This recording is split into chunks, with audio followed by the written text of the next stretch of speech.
सुनकर वो हैरान हो गए और अपने घर से निकल आए। सब मुसाफिरों ने अन्ना सागर के पानी से वजू किया और नमाज पढ़ना शुरू कर दी। सब हिंदू हैरान रह गए कि सब भगवान तो अंदर है, तो ये लोग आंगन में किस भगवान को सजदा कर रहे हैं।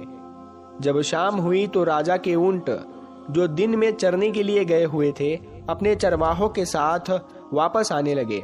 इत्तेफाक से जहां हजरत ख्वाजा रहमतुल्लाहि ताला अलैह अपने साथियों के साथ बैठे थे, वो जगह राजा के ऊंटों के बैठने की थी। चरवाहों ने बाबा साहब रहमतुल्लाहि ताला अलैह से कहा, उठो बाबा, ऊंटों के बैठने की जगह खाली करो।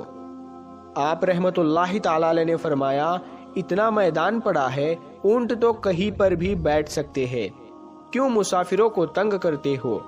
वो सिपाही फिर भी ना माने और यही कहते रहे कि ये ऊंट की जगह है, यहाँ ऊंट ही बैठते हैं।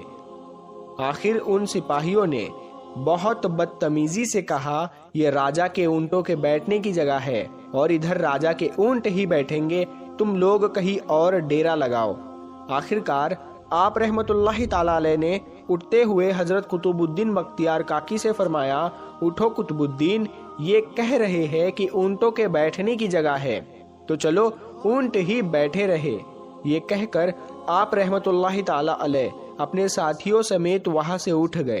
अगली सुबह जब ऊंटों की चराई के लिए ले जाने का वक्त आ गया, यानी ऊंटों को चराने का वक्त आ गया, तो चरवाहों ने ऊंटों को उठाना चाहा, तो उन्हें पता चला कि ऊंट तो उठने के काबिल ही नहीं है। उन्होंने ऊंटों को मार मार कर जबरदस्ती उन्हें उठाना चाहा, लेकिन वो बैठे ही रहे। चरवाहे परेशान थे कि जो ऊंट उनके एक इशारे पर उठ के बैठ जाते थे, आज क्या हुआ है, क्यों नहीं उठ रहे हैं। आखिर उन्हें याद आया कि कल उस मुसाफिर फकीर ने कहा था कि चलो ऊंट ही बैठे रहे। लोग इकट्ठा होना शुरू हो गए। कोई कह रहा था कि फकीर कोई काबिल जादूगर है और किसी ने ख्याल जाहिर किया कि वो कोई भगवान का अवतार है। धीरे धीरे बात राजा तक पहुंच गई कि एक मुसाफिर फकीर ने राजा के ऊंटों पर जादू कर दिया है। राजा ने ख्वाजा साहब को पैगाम भेजा और राजा ने ख्वाजा साहब से कहा, तुम कैसे फकीर हो जो बेजुबानों को बांध कर रखते हो, ये बेचारे भूख प्यास से मर जाएंगे, इसीलिए मेहरबानी करके अपना जादू वापस ले लो।